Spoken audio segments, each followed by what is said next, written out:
Hi guys, this is Dr. Behnam again. I'm a board certified dermatologist and I do a lot of PRPs and stem cells for hair growth. Today case study is going to be about one of my patients who only did PRP. So this is a 29-year-old gentleman who came in complaining of a lot of thinning in his widow's peak area. He had not used anything in the past and he just did not want to do any oral medications. So this is him beforehand, so I'm going to show his photo. So he's really concerned about the widow's peak area.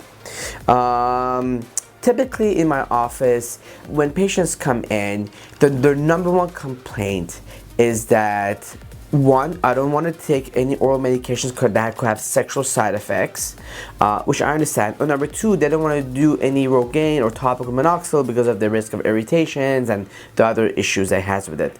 Also, the most common complaint that I get is that, doc, I tried PRP before and it did not work. I even did it 4 times.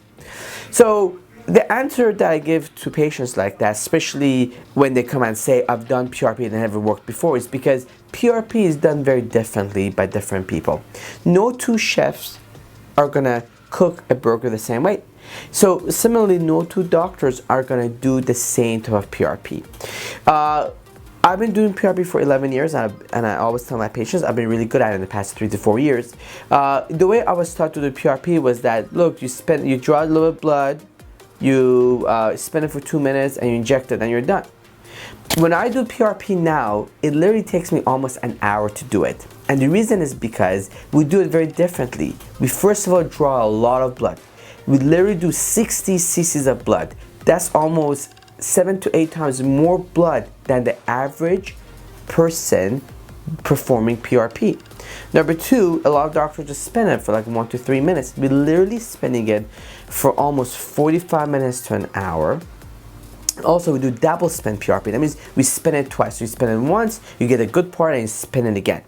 The problem is that when a lot of doctors, they just use the regular tube to draw your blood. When they use that tube to do PRP, it is not good enough.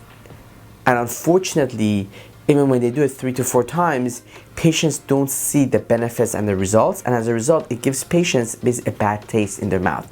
And unfortunately, it gives the PRP society, the doctors that do PRP, a bad reputation as well.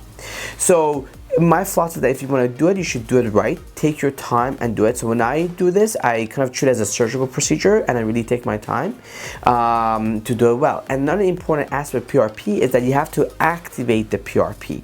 And there are 2 is activating it. One is basically adding a little bit of a neutralized salt to it, or number 2 is to do derma roller afterwards. And you'll be surprised the number of times patients come in and say, doc, you know what?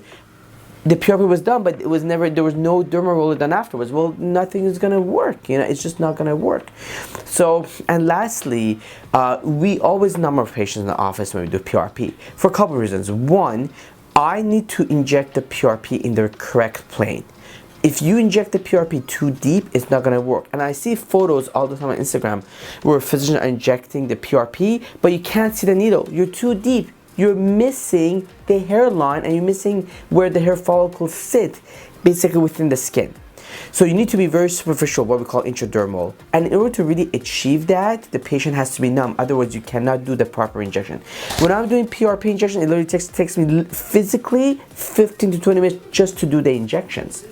So that being said, a lot of patients come in basically and they just want PRP. So typically in my office, I don't do PRP 3 or 4 times, I only do it twice. Then patients follow with me 1 month after. So I'm gonna show you a case study of one of my patients who came back 1 month later for his second PRP injection, and we took his photo. So this is a patient who came in and he's losing hair in the widow's peak. This is a classic case. We see this all the time. I'm going to show you the next photo is 1 month later when the patient comes for his second PRP injection. This is it. Do you see the hairline right here? It's a lot more fuller. Why is that? The reason is because he had a lot of miniaturized hair right here. And when we did the PRP, 60 cc's, it really boosted that hair. This is 1 month. So So he's a 29-year-old gentleman. He was not using oral Propecia, he was not on oral minoxidil, and was not using topical minoxidil. This is just a case study of a PRP before and after basically 1 month.